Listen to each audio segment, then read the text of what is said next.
Amen. 2 Timothy chapter 2. Let's be upstanding as we read 2 Timothy chapter 2, verses 20 to 21. 2 Timothy chapter 2, verses 20 to 21. Hallelujah. The Bible says, can we all read together? 1, 2, 3. Can we read?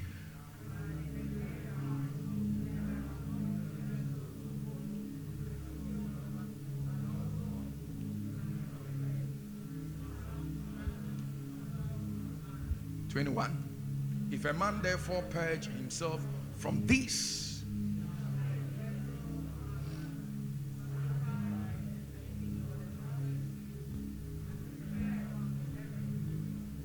so Father, we thank you for today, for such an ambience, an atmosphere created. I pray that together with our faith, you locate that one that is beautifully dressed here, but going through things that goes on beyond the beauty.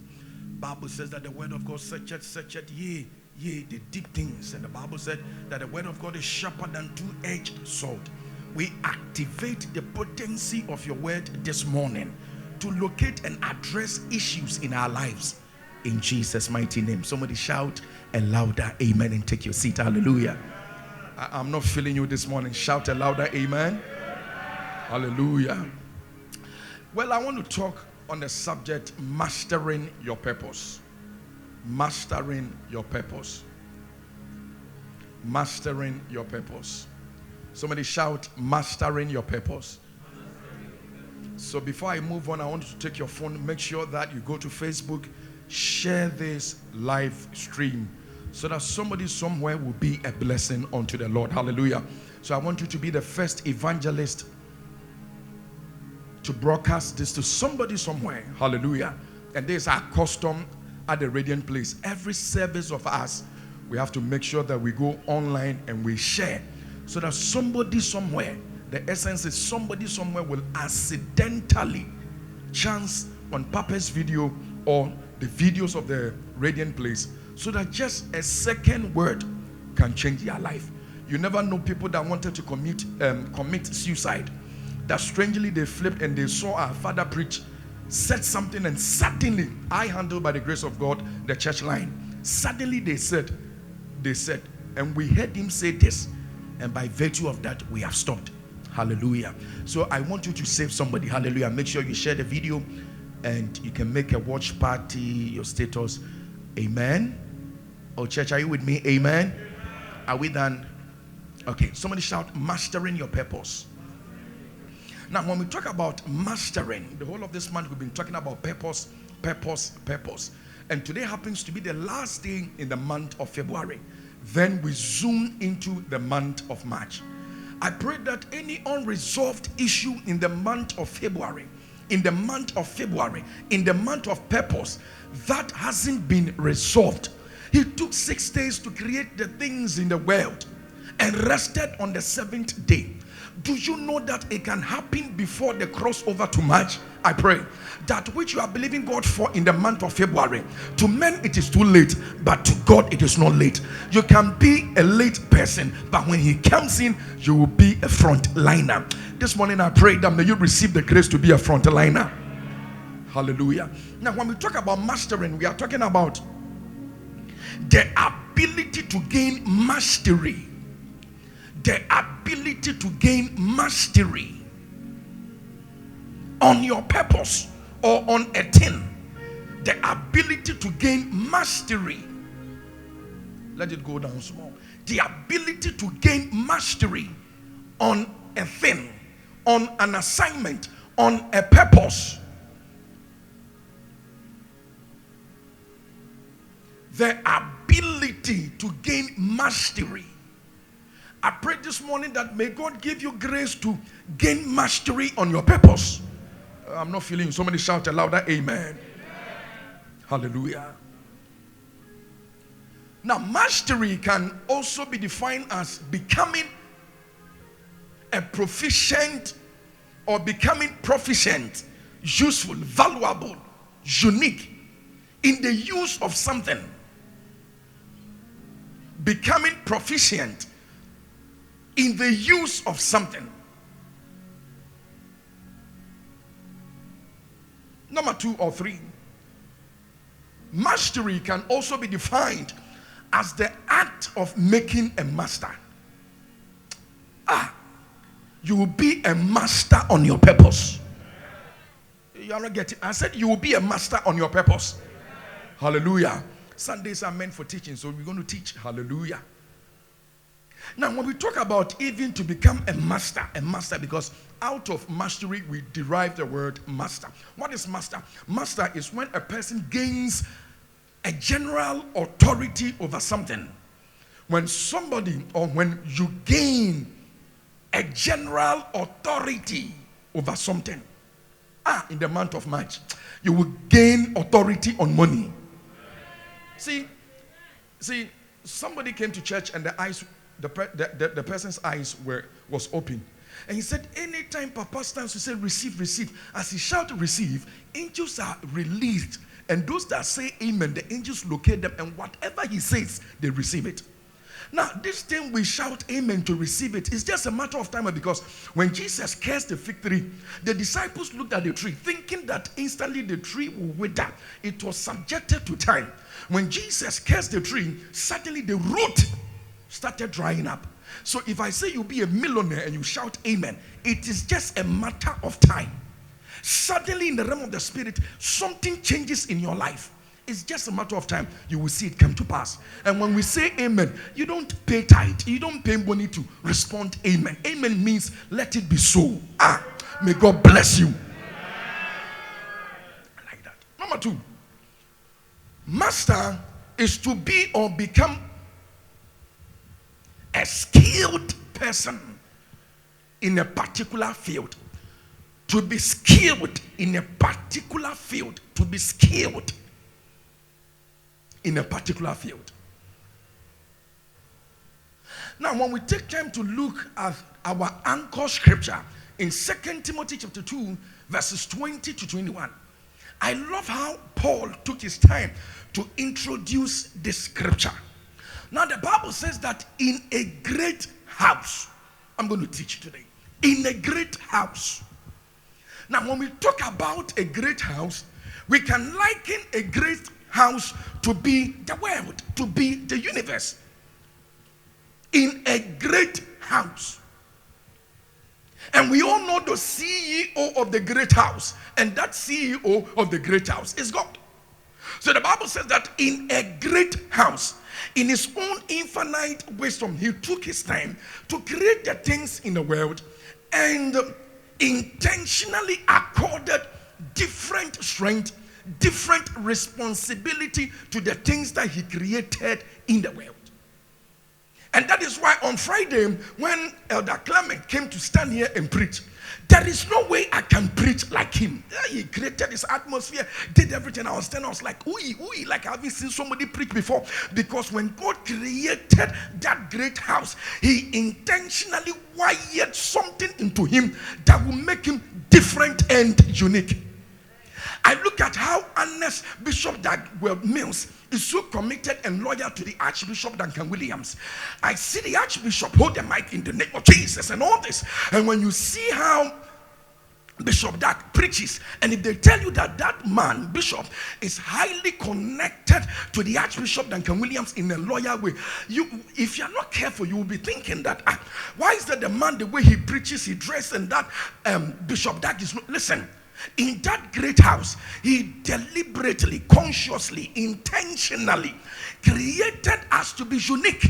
And when we function in our uniqueness, that is where we bring glory to God. So listen, enough of the photocopy. Tell yourself, I am real. I am created in the image of God. Somebody shout a louder amen. So the Bible says that in a great house, let me even stoop down and come to the radiant place. Now, this is the radiant place. We are all not pastors. This is the radiant place. We are all not for him. This is the radiant place. We are all not prophet. There has been divine demarcation, divine separation, divine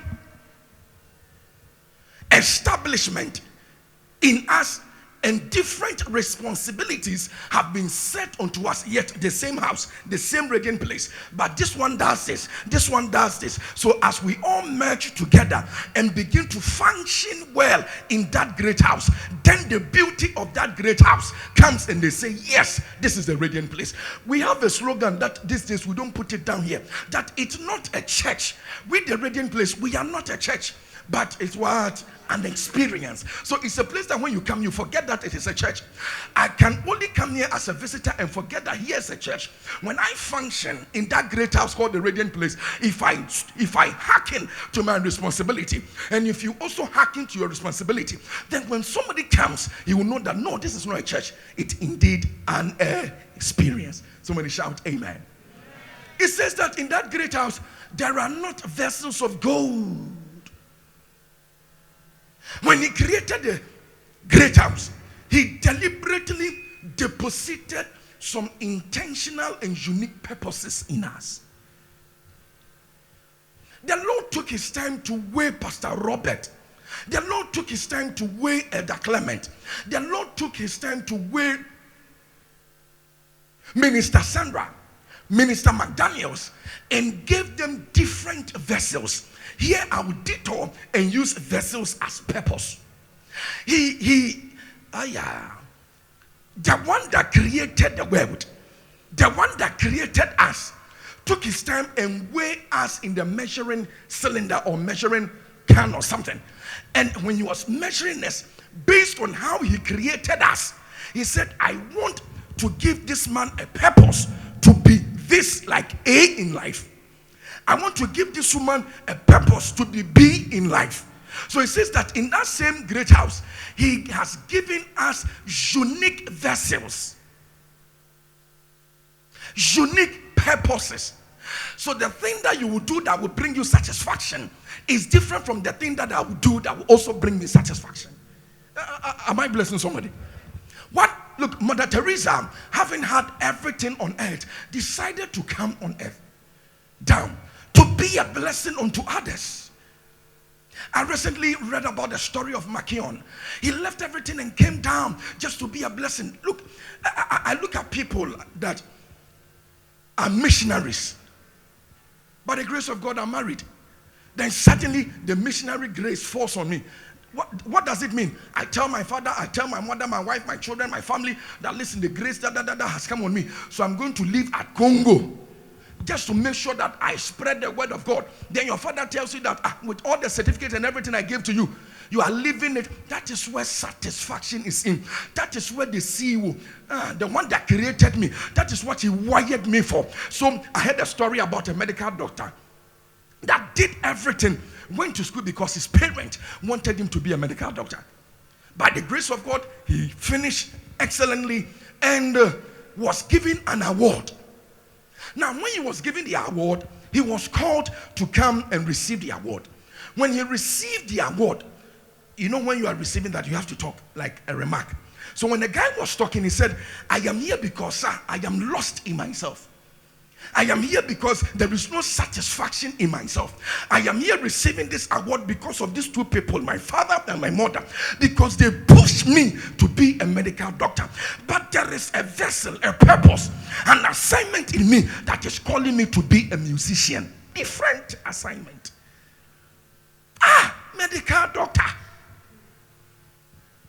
He says, I go to the theater and I'm working and doing all those things, but there is no satisfaction in me. I was doing it because I love my dad, I love my mom, so he didn't receive the award and he left. This is what we call purpose. That which you do that people even don't recognize, but deep within you, there is a joy. There is some peace. Even if you are not paid, like there is something in you that awakens. If you don't do it, you see yourself dying. So he says that, but in a great house, there are not only vessels. It suggests to us that when he created the world, he designated special responsibilities and assignment to us. So this morning, what is your purpose? The whole of this month, we talk about purpose, and I know that in your closet prayer, the Lord is having mercy on you to discover your purpose, or you have discovered your purpose. But today, you will gain mastery on your purpose. You will be the captain of that purpose. You will be the general of that purpose. Somebody shout amen. And then he says that this vessel, some are unto honor, some are not unto honor. This is where I have a problem. Why would a vessel be unto honor, and why would other vessel not be unto honor? Now, take me to the scripture. Romans chapter 9, verses 20 to 21. We were not accidentally created to be on earth. There were specific assignments, specific responsibilities that God endowed into us. The last time I heard Pastor Chris Oyakhilome being interviewed, and they asked him that if you had not been a pastor, what were you desiring to be? When the man said that, I said, hey, purpose is strong. He said he wanted to be a DJ. I said, can you imagine Pastor Chris becoming a DJ? You've forgotten our own father's story. To be a boxer.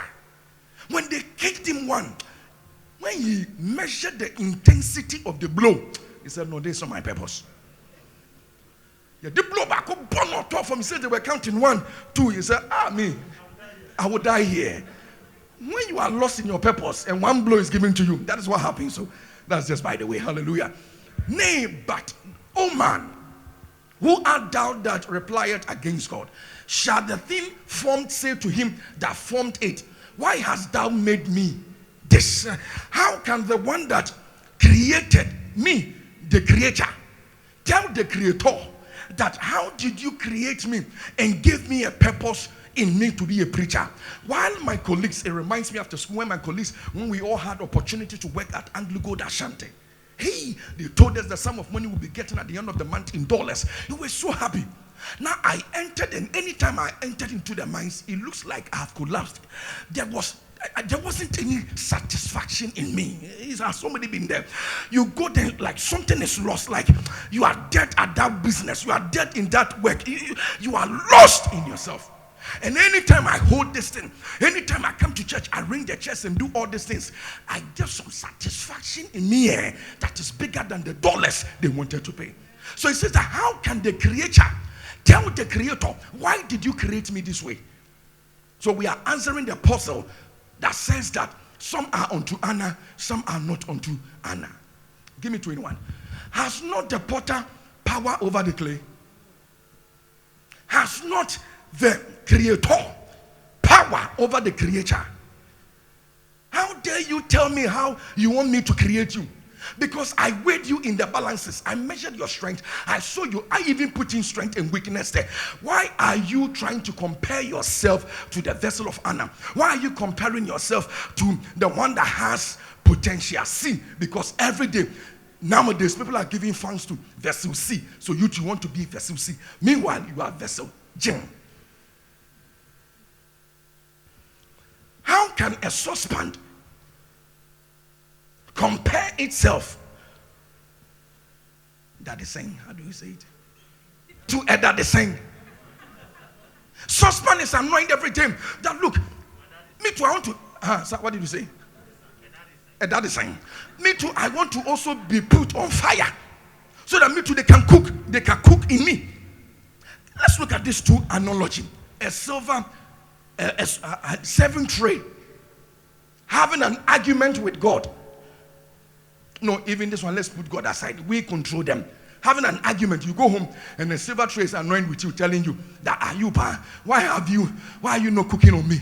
Then you decide to cook rice, boil rice on silver tray. When you put it on fire, less than 1 minute, what will happen? But that the same has been measured, wired, equipped, empowered to go through fire. Listen, your purpose on earth is unique. Don't mistakenly confuse your purpose with somebody's purpose. Say, I love my purpose.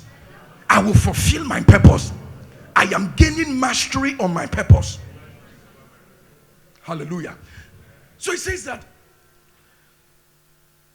to make one vessel unto honor and another unto dishonor, it is him that had the prerogative power to decide as to which one to make you. So in conformity to the will of God in the discovery of your purpose is where your satisfaction, your joy is.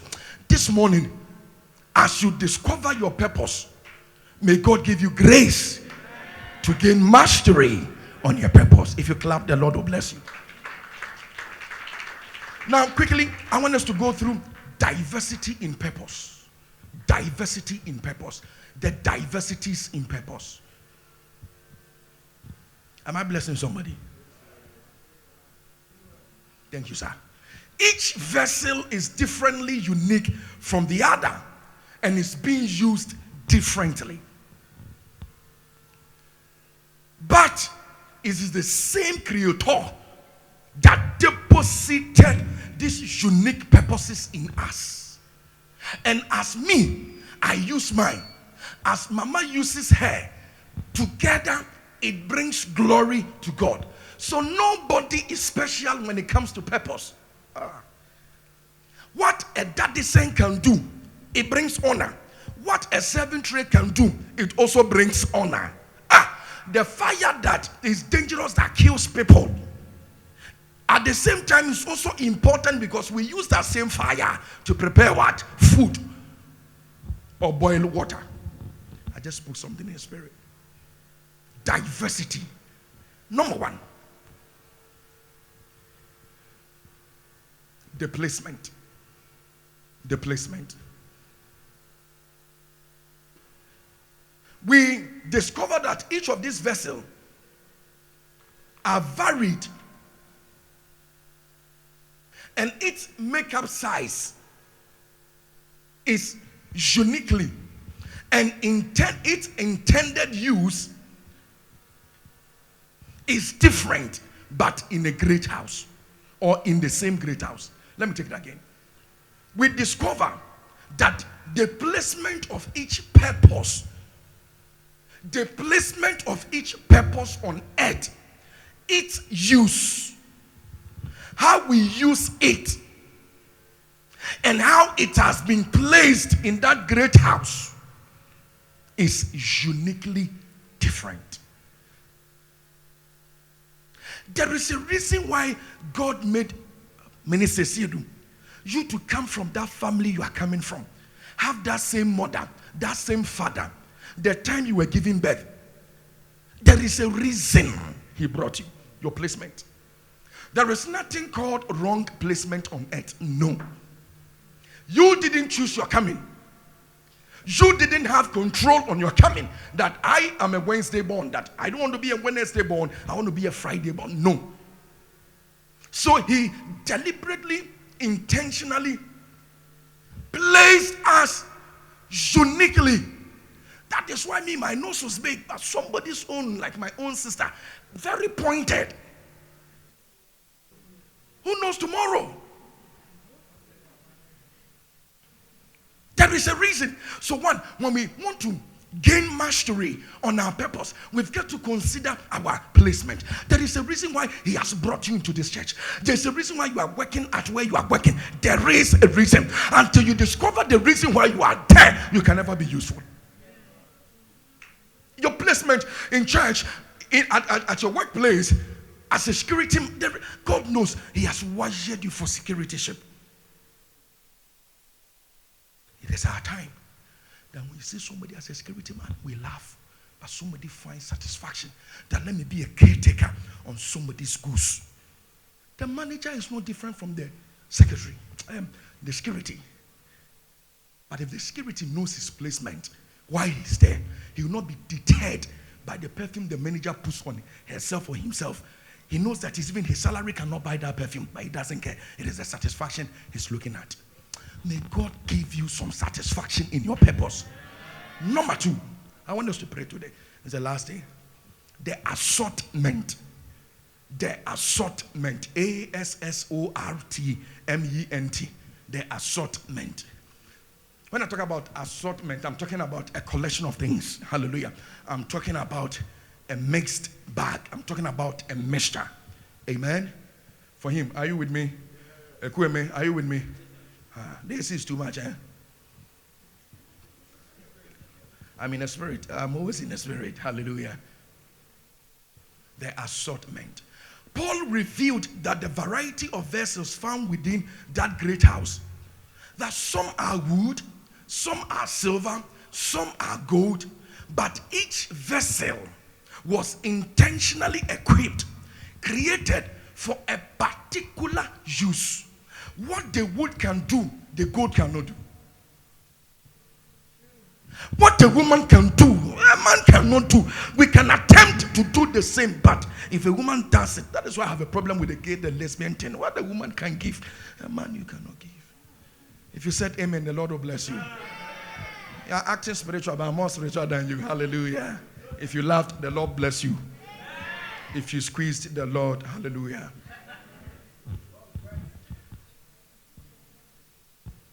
The assortment. The same functions, but differently in its own. This morning, let me pause and ask you, have you discovered how unique your purpose is? Until you discover it, people will look down on you. As we are here right now, there are some people outside that are parking their cars. We think those who are here, we are more special than we are all the same. If I do my role, you do your role. In all, we bring something called excellency, perfection to God. If you clap, the Lord will bless you.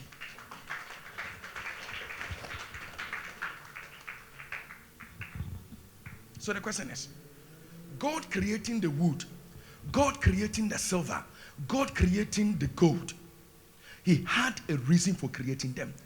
Confusion comes into purpose when we haven't gotten the blueprint of our purpose. That is where we run scatter, thinking that today I'm this, tomorrow I'm this. So it is better for me to delay in life to discover my purpose than rush and not discover my purpose. And this month, I know you've discovered your purpose. And that is why we are teaching you to gain mastery on your purpose. Somebody shout amen. Number 3, right? The assessment.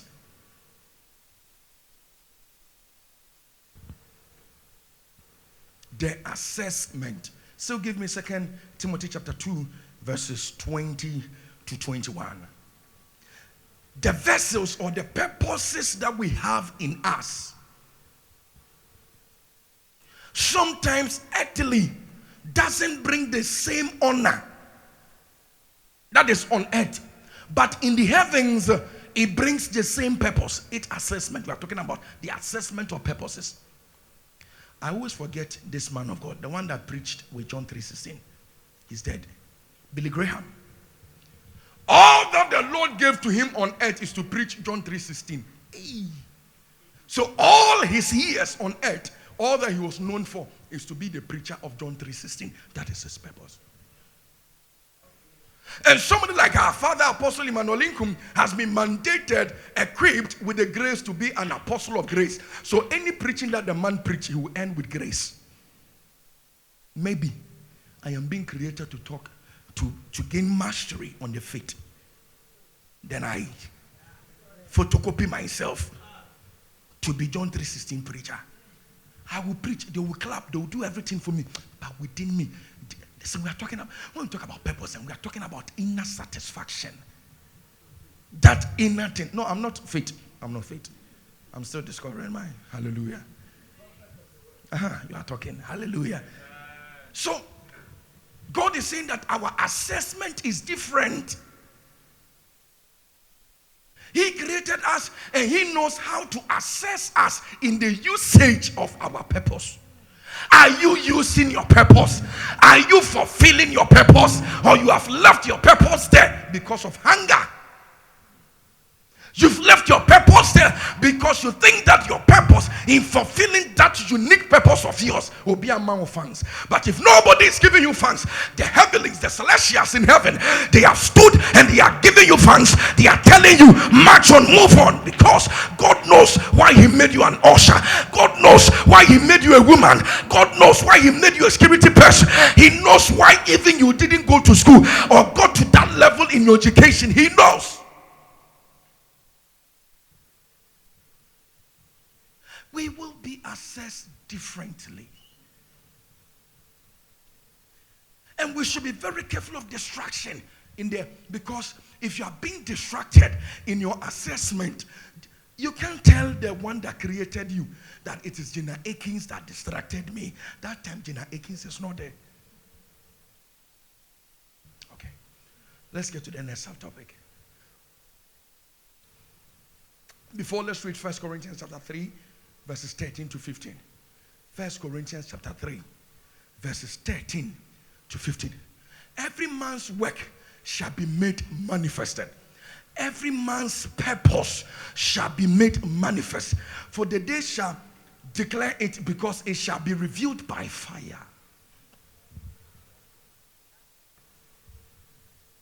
And the fire shall try every man's work. God has maybe the temperature that will sustain your purpose is temperature 100. Don't compare yourself to purpose, somebody's purpose that carries temperature 200. If you get to the fire time, temperature 100, you will burn, and the 200 will be living. If you follow somebody, if you intentionally ignore your purpose and photocopy somebody, you die before your time. I pray that may you not die before your time. Give me the next verse, 14. If any man's work abide with which he built thereupon, listen, with which, there is always with which a master purpose, a master assignment, a master blueprint. For me, Franklin Korsah, it is there, which is different from Mama Irajwa. And that's why this month is very crucial. He shall receive a reward. In the fulfillment of your purpose, there is a reward that God himself will give to you. So on earth, if the authorities don't discover how I'm utilizing my purpose to be rewarded, there is a God. Listen, there is a God. And heavenly's reward is mega, beautiful, awesome, sustainable than earthly reward. What is if I come to church and I'm being insulted? I don't care. I'm fulfilling my purpose. Oh yes, I might be wrong. If you call me to correction, thank you, sir. I move on. Because the one that loves me, that corrects me, is correcting me so that I can gain mastery on my purpose. Yet there are people that whatever you do, they will criticize. Have this in mind, that is a reward that is set ahead of you. Give me the next verse. If any man's work shall be burned, he shall suffer loss, but he himself shall be saved, yet also by fire. In the month of March, some fire will come. To come and burn us, to assess us, if we are in or not. But your ability to abide in your calling, your ability to abide in your race. So the Bible says that, don't you know that we are all in a race? It is one that will receive a reward. The one that will receive the reward is the one that is running with a purpose, running with his purpose. There are so many people who are running today, thinking that they are going to get, what do you call it, award. And God, you see, the athlete, lane 1, 2, 3, 4, and you are wired for lane 1. And you run and mistakenly you get to lane 2. Maybe when they are checking you, it is tag 1 that they are looking. By the time they realize tag 1, you are at tag 10. The reward is there, but wrong placement. Maybe you are listening to me. Maybe you are out of order. Maybe you are out of placement. May his grace upon our Father, Apostle Emmanuel Inkum, bring you back to your original placement. Let's get to the next subtopic and we'll pray. Devotion to purpose. Give me 2 Timothy chapter 2, verses 21. Devotion to purpose. Number 1, we want to talk about the pursuit of purpose. But if any man therefore purge himself from this. Now, when I talk about the pursuit of purpose, I am talking about we becoming careful about distractors. There will always be, Sabalat, Tobiah, they will always be there to distract us from fulfilling our purpose. But the man that carries fire in his purpose, his pursuit, his zeal, his vim will never be distracted. Oh yes, they would throw the stones, they would laugh at him, they would give him names, they would give him everything. And that is why Job, my favorite Job, who says, although I am being slain every day, I am being beaten every day, I am being castigated every day, I am being stigmatized, ostracized every day, but there is one thing I look forward to, that which is set ahead of me. In the fulfillment of it brings me an inner joy. So in our pursuit, we've got to be careful of distractors. Tap somebody and say, be careful of distractors. They will always distract you.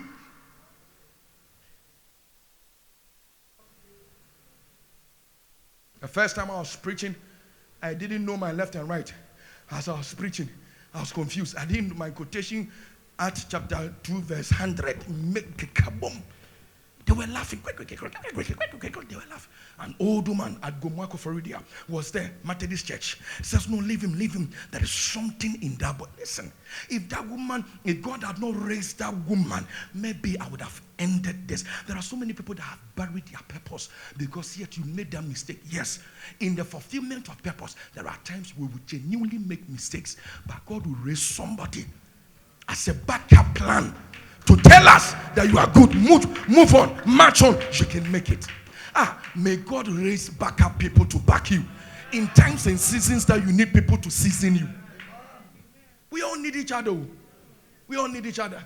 So the day for him singing, something small happens, we should take time and talk, because there are also other days that when they stood, you felt like giving your car, but we got to encourage them.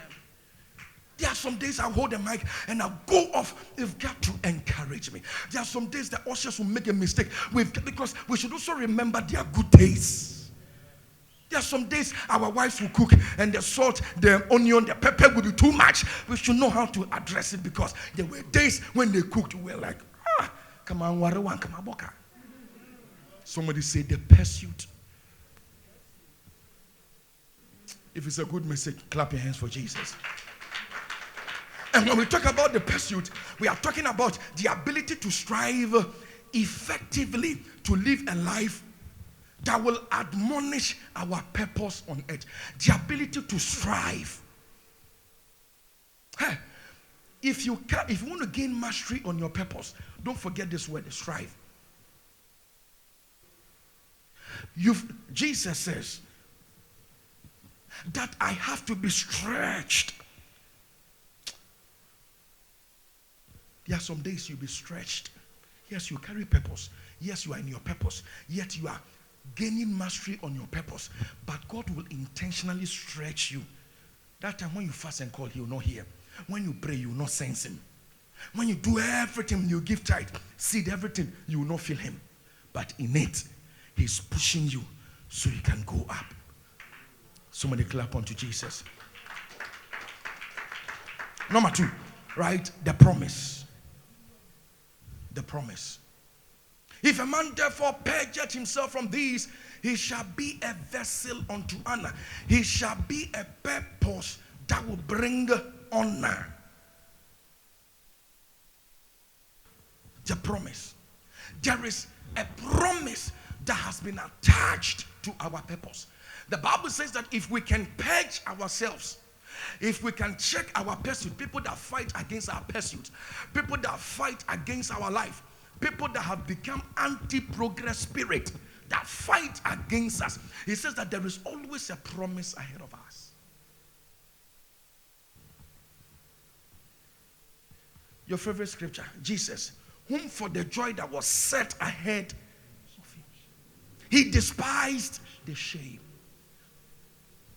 In gaining mastery on your purpose, there are some times you've got to despise the shame. It's a spirit. Heard some people, their mouth, it's anointed prophetically to bring you down. Hey, mistakenly, if their words enter your ear, forgive me, you leave that marriage. Sometimes I talk from it. Hey, there are some people, sir, Mama, the way they will dress you, you will never come to church again. Yet, what they do in closet, some people's mouth are very anointed to distract people. Mistakenly, you get in touch with them. The way they will talk to you about our father, that man, by the time you realize, you will not even believe in him. Thank you, sir. But there is a purpose. There is a promise that is set ahead of us. If we can enjoy, we have to purge ourselves. This day is a day for purging. Because after the clay and everything is done, the Creator takes time to look at the excesses and he cleans the excesses. Sometimes sit down and clean the excesses that have come to surround itself with your purpose. The pride, the arrogance, the gossip, the backbiting. Mistakenly it came. Sometimes do self-analysis. Sometimes sit down and ask yourself, am I functioning? And you check, these days you will discover that you are talking too much. You will know. We have something called a conscience. I have mine, you have yours. You can never dodge your conscience. Sit down and assess it. And as you assess it, you will know. And by so doing, you can fulfill the promise of God that is ahead of us. Clap your hands for Jesus. My last point. The provision. There is always a provision that is attached to people that have gained mastery on their purpose. There is a provision. You think God created you to be a black, to be an African, and he will not give you grace that will sustain you in the sun? You don't know. I have friends that are outside. One time I was talking to somebody and said, Jack, if you are not figure, I'm so I can't crop a figure. Ghana good, Ghana sweet. One day she cooked and she took a picture. I looked at her fufu. I said, look at your problem. Here is the original plantain and the original what? I nearly said banana. The original cassava. When you miss it, you get the original thing. Hallelujah. There are provisions. God knows. We can all not be general overseers in this church. No. We can never have two apostles. No, it can never happen in this. Never. But there are some that God has given them provisions to be sanctuary keepers. It's their purpose. So when they come and they see the church, something is doing them. We can all know, hold mic and prophesy. He has intentionally given us individual provisions. When I go down, I look at how they park the car. I can't do it.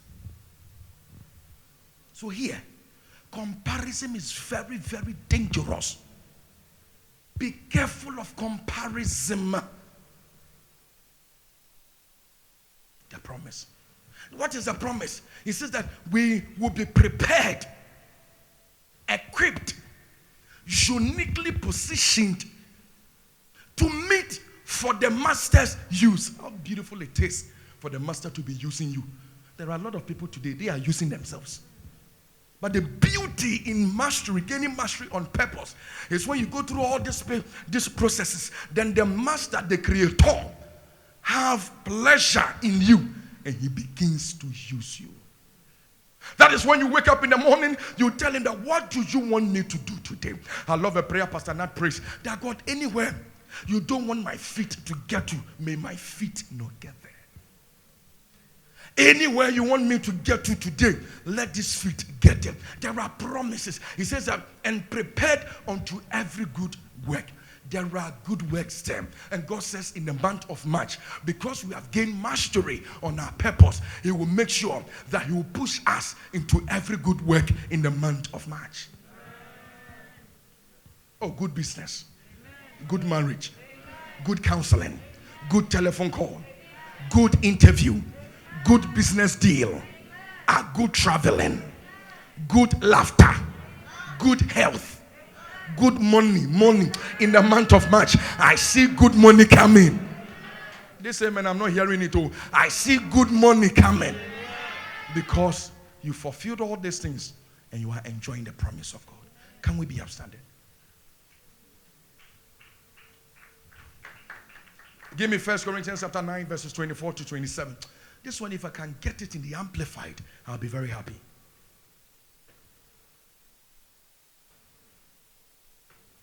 Lift up your right hand. It is when you gain mastery in your purpose, then people can identify you in the whole world. When you talk about apostle of grace, and they really know apostle of grace, you know it's Apostle Emmanuel. You will notice him. Listen, it's better to be a purposeful shoemaker and attract the provisions of God. When it comes on you, you become a star. Star shoe shiner. Cobbler. Star cobbler. A certain mate I know, a dim mate with skills. Church, can we discover our purpose? Lift up your right hand. Do you not know that in a race, all the runners run? We are all running with our purpose, their very best to win, but only one receives the prize. Run your race in such a way that you may seize the prize and make it yours. Live this world well, fulfill your purpose well, so that you may gain that prize. He says now every athlete goes through into training and compete in the games. In the games is disciplined and exercises self-control in all. In gaining mastery, you need a spirit of discipline. There are some things your purpose will not allow you to do. There are some food your purpose will not allow you to eat. You need to be disciplined. You need to be self-controlled. They do it to win a crown that withers, but we do it to receive an imperishable crown that cannot wither. The last verse. Therefore, I do not run. I do not fulfill my purpose. I do not run helter-skelter in gaining mastery in my purpose, because I do not